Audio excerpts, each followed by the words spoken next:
শুকরওয়ালা পাবেন না। শুকরের বিপরীত হলো কুফর। শুকর মানে ঈমান, আর কুফর কি বুঝে নি। শয়তান বলতেছে অধিকাংশকে আমি ঈমানদার থাকতে দিব। শয়তানের এই কথাটাকে আল্লাহ তাআলা হালকাভাবে নিলেন না, শক্তভাবে নিলেন। এই জন্য তার কথাটাকে আল্লাহ কোরআনের আয়াত বানায়া নাযিল করে আমাদেরকে সতর্ক করতেছে, তাই শয়তানের ব্যাপারে তোমরা সাবধান থেকো।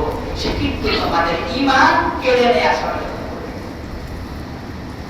শয়তানের এই কাজে সে কি ব্যর্থ হয়েছে না সফল? আপনাদের কি মনে হয়? সফল। কারণ বর্তমান পৃথিবীতে মানুষ মানে ঈমানদার কয়জন? ঈমানদার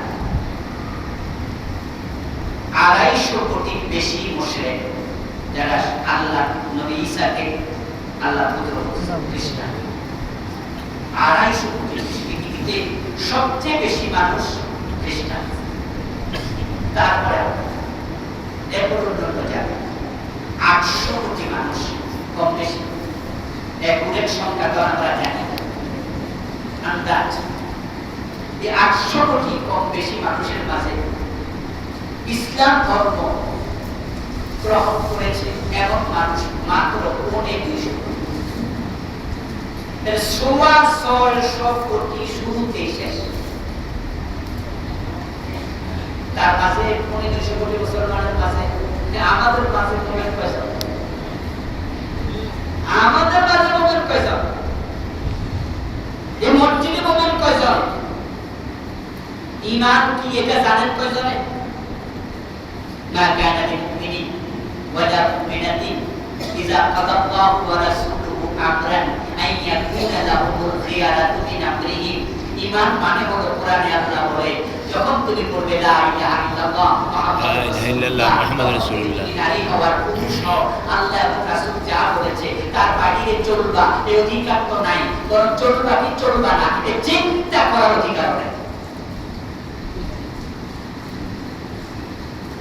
তুমি মুমিন, যদি মুমিন হও আইয়া কুলু সামি'না ওয়া আতা'না।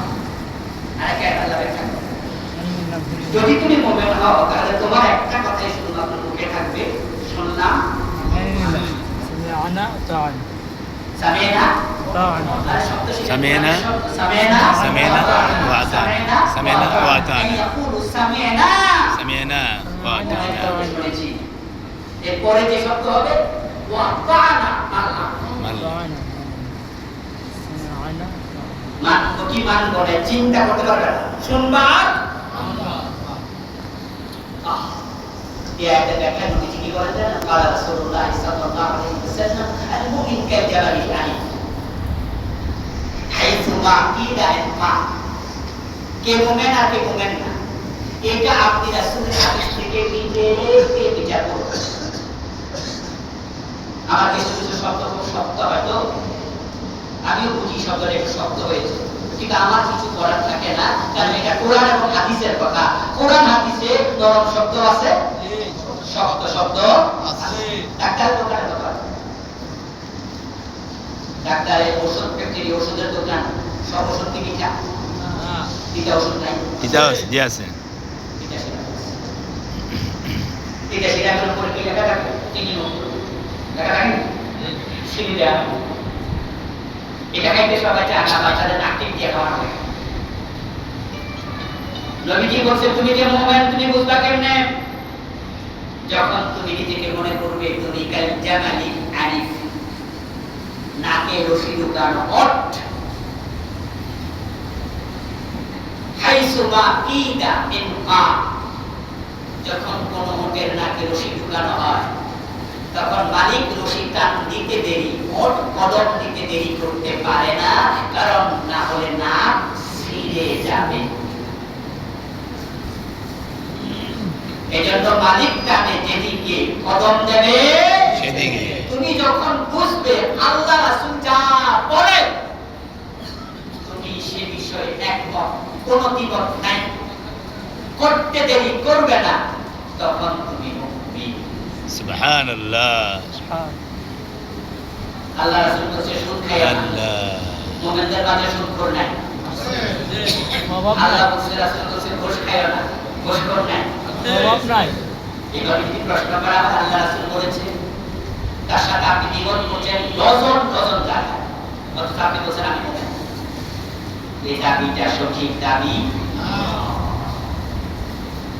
এই জন্য তো কবরের প্রথম প্রশ্ন হবে মান রাব্বুকা, কাকে মেনে চলেছ? আগে রবের পরিচয় দাও। আপনি কি ভাবছেন রাব্বি আল্লাহ বলে দেয়া এত সোজা? এত সোজা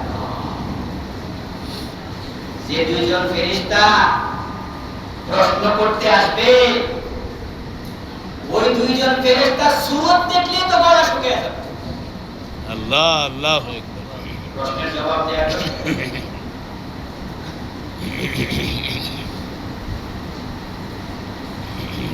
أتوا ملكان أسودان أزرقان بين لسانه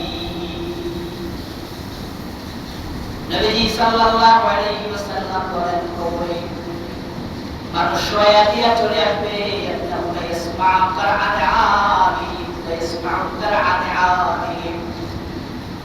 শোয়া দিয়া লোকেরা এখনো দূরে যায় নাই, এমন অল্প সময়ের ভিতরে দুই ফেরেশতা আসবে। ওই দুই ফেরেশতার চেহারা বড় কালো, বড় নীলবর্ণের, সূরত হবে তো জঘন্য, তাকে মানুষ কোনোদিন দেখে নাই, চিনে না, নাম মুনকার নাকি চির পরিচিত। এখন সূরতওয়ালা কোন মাখলুক কোনোদিন আমরা দেখি নাই। হঠাৎ করে দেখেই কবরস্থ বানানো মুশকিল আছে, শুনতে যাওয়ার কথা অবস্থা হয়ে যাবে। কিন্তু তখন লোকটা তারা পঞ্চম কবরে রেখে চলে যাচ্ছে, তাদের জুতার আওয়াজ নিজের কানে শুনবে। আপনজন এখনো ভুলে যায় না। আল্লাহ তারা তুলে বসাবে, বসো। এই তো ভয়। কিসের প্রশ্ন? কিসের প্রশ্ন? ওই অবস্থায় যদি আল্লাহ আপনাকে সাহায্য না করে, উপায় নাই। আর আল্লাহ সাহায্য পাওয়ার জন্য ঈমান নিয়ে বলতে হবে। আল্লাহ আল্লাহ। ঈমান তখনই আসবে যখন আল্লাহ রাসূল যা বলেছে তার সাথে আর কোনো দ্বিমত নাই। মুখে বলতেছেন দ্বিমত নাই, বাস্তব জীবনে একমত না। তো যাদের কথা কাজে মিল নেই তাদেরকে কি বলে? তো আমাদের দেশে মুমিন বেশি না মুনাফিক বেশি? ইসলাম ইয়াকুলুনা মা লা ইয়াফআলুন। আল্লাহ কোরআনে যেটা করে না, তুমি মুনাফিক কেন চিনবা? যেমন আমরা যদি আপনাকে প্রশ্ন করি, ভাই আপনি কি মুমিন না মুনাফিক? আচ্ছা আমি মুনাফিক, এই সত্যি কথা কইছেন মুমিন? এই জুমা মত দেখো, এই প্রশ্ন আমার আপনি করেন যে হুজুর আপনি মুমিন না মুনাফিক, আমি তো খেয়ে পারবো, খেয়ে নিয়ে আসো। ঠিক আপনার আবেদন করলে আপনি তো রাখবো, এটাকে প্রশ্ন হলো আমি মুমিন না মুনাফিক? হ্যাঁ, এই প্রশ্ন আমাদের পছন্দ দিয়ে না। আমরা সবাই মুমিন। এখন আসলে মুমিন কে? আল্লাহ বলেন নাহু ইয়াকুলুনা মা লা ইয়াফআলুন। যাদের কথা কাজে মিল নাই, তারা যত নিজেকে মুমিন দাবি করুক, তারা মুমিন না, তারা কি মুনাফিক। এই সংখ্যায় তো বেশি। এই যে নবীজিকে জিবরিল আমিন প্রশ্ন করছে ঈমানটা কি? জিবরিল আমিনের প্রশ্নের নবীজি জবাব দিচ্ছেন, তুমিরা বিল্লাহি ওয়া মালাইকা ওয়া কুতুবিহি ওয়া রুসুলিহি ওয়াল ইয়াউমিল আখির ওয়া তুমিনা বিল কদরি খাইরিহি ওয়া শাররিহি। ঈমানের অঙ্গ হলো 6টা, ইসলামের খুঁটি হলো 5টা। ইসলামের খুঁটি কয়টা? 5টা। এটা কত জোরে বলেছি, আজকে একটু বলেছি। আর ঈমানের অঙ্গ হলো 6টা, যদিও বাংলাদেশে 7টা। একটা নাম 6টা। আমানতু বিল্লাহি ওয়া মালাইকাতিহি ওয়া কুতুবিহি ওয়া রুসুলিহি ওয়াল ইয়াউমিল আখির ওয়াল কদরি খাইরি ওয়া শাররিহি মিনাল্লাহি তাআলা ওয়াল বা'স বা'দাল মাউত। বা'স বা'দাল মাউত। বা'স বা'দাল মাউত 7টা হলো। আপনারা বলছেন কিনা আমি জানি না, আমি কিন্তু বলছি 7টা হইছে। জি জি।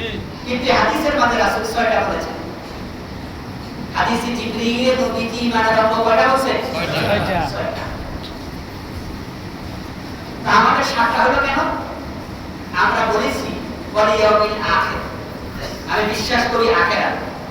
আবার শেষে বলছি ওয়াল বাদি বাসি বাদা মৃত্যুর পরে আবার জীবিত হওয়া। তো মৃত্যুর পরে জীবিত হওয়ার নাম কি? আখিরাত। আখিরাত কয়বার বললেন?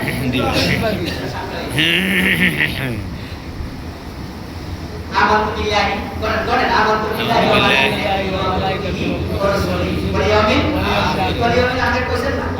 তো 7 নম্বরে আবার বাসি বাদার মত দরকার। এটা তো একটা কইছেন।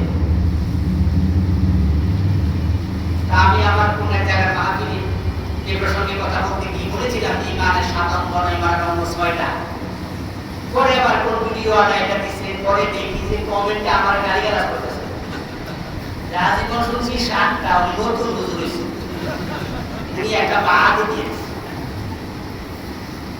জাহেলদের কাছে এলেম হচ্ছে দুশমন, আলেম হলো দুশমন। তুমি যা জানো না সে বিষয়ে চুপ থাক। উল্টা আক্রমণ করতেছে, আমি নাকি একটা বাদ দিচ্ছি।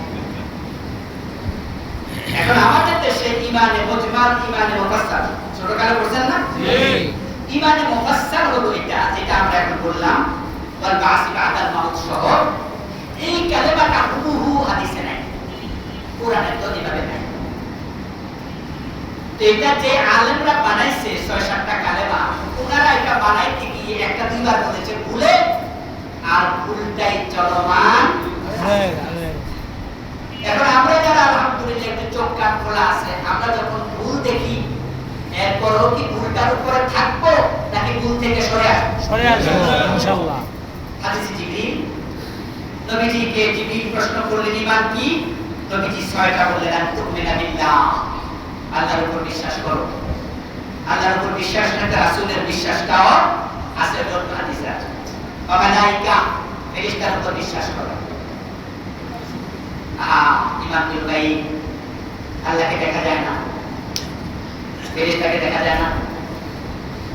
এই জন্য শয়তান মাঝে মাঝে এসে কিন্তু আমাদেরকে বিভ্রান্ত করে। শয়তান এসে বলে তোমার কি বানাইছে? আপনি জবাব দেন আল্লাহ। তারপরে বলে আল্লাহ কি বানাইছে? এবার আপনি বিভ্রান্ত হন, কথা তো ঠিক। এটা বানাইছে কে? আল্লাহ। ওইটা বানাইছে কে? আল্লাহ। তোমার বানাইছে কে? আল্লাহ। আল্লাহ একজন সাহাবী নবীর কাছে এসে বলে ইয়া রাসূলুল্লাহ, মনের মাঝে মাঝে মাঝে আল্লাহর ব্যাপারে এমন কিছু প্রশ্ন তৈরি হয়, ওই প্রশ্ন মুখে প্রকাশ করার চেয়ে নিজে আগুনে পুড়ে যাওয়া পছন্দনীয়। কিন্তু ওই প্রশ্ন যে তৈরি হয় কি করি? নবীজি বললেন এই প্রশ্ন প্রকাশ না করাই ঈমান। সুবহানাল্লাহ। তোমার অন্তরে শয়তান এসে প্রশ্ন তৈরি করে, তুমি এটা মুখ দিয়ে বের করছো না, না করে তুমি ঈমানের উপরে টিকে আছো, এটা ঈমান। আর যখন শয়তান এসে তোমাদেরকে এই জাতীয় প্রশ্ন অন্তরে তৈরি করবে আল্লাহকে বানাইছে কে, তখন তুমি বলবে আউযু বিল্লাহি মিনাশ শাইতানির রাজিম। আল্লাহ অনেক মহাসত্তা, যাকে নিয়ে গবেষণা করা নিষেধ। যেমন আমাদের মাহফিলে, আমাদের এই মসজিদে আমরা তোমার আলোচনা কত বিষয় নিয়ে আলোচনা করি। আচ্ছা, আল্লাহকে নিয়ে কয়দিন আলোচনা করছি? আল্লাহকে গবেষণা করছি করি। এবং আপনারাও আল্লাহকে নিয়ে আমাদেরকে কোনো প্রশ্ন করেন না, যদি আল্লাহ কথা বলেন আল্লাহ দেখতে কেমন? আমরা যদি ওই প্রশ্ন কেউ করে দেখি, আমি তাকে বলি তাফাক্কারু ফি খালকিল্লাহ ওয়া লা তাফাক্কারু ফি যাতিল্লাহ। আল্লাহ সৃষ্টি নিয়ে গবেষণা করো, আল্লাহকে নিয়ে নয়। ঈমান বিল গায়ব, আল্লাহ আছেন বিশ্বাস করো। আল্লাহকে নিয়ে গবেষণা করে কুল কিনারা পাওয়ার মতো মেধা আল্লাহ মানুষকে দেন। ইলাহ শব্দের একটা হলো হয়রান হওয়া। আল্লাহকে নিয়ে গবেষণা করতে গেলে তুমি হয়রান হয়ে যাবে। এই জন্য আল্লাহ তাআলার জাত নিয়ে আমরা কোনো গবেষণা করি না, বিশ্বাস করি। ফেরেশতাকে আমরা দেখিনি কোনদিন, কিন্তু ফেরেশতা যে আছে তা আমরা বিশ্বাস করি। এই বিশ্বাসটা পোক্ত হওয়া লাগবে। কতটুকু আল্লাহর যত কিতাব আছে আমরা সবগুলো বিশ্বাস করি। রাসূলি যত নবী রাসূল সব আমরা ওয়াল ইয়াউমিল আখির। আমাদের দুনিয়ার জীবন শেষ না, আরেকটা জীবন আছে যেটার নাম আখিরাত। এটা আমরা বিশ্বাস করি। মুমিনা বিল কদর, তাকদীরে আমরা বিশ্বাস করি। তাকদীর কারণ আমিক লা তালিজ, তাকদীরও একটু জটিল বিষয়। হযরত আলীকে কোন এক ব্যক্তি প্রশ্ন করেছিলেন তাকদীরের ব্যাপারে, একটু জটিল প্রশ্ন। হযরত আলী তখন বললেন যে এটা গভীর সমুদ্র, সমুদ্র ডুবিও না, ডুবলে মূল কিনারা পাবে না।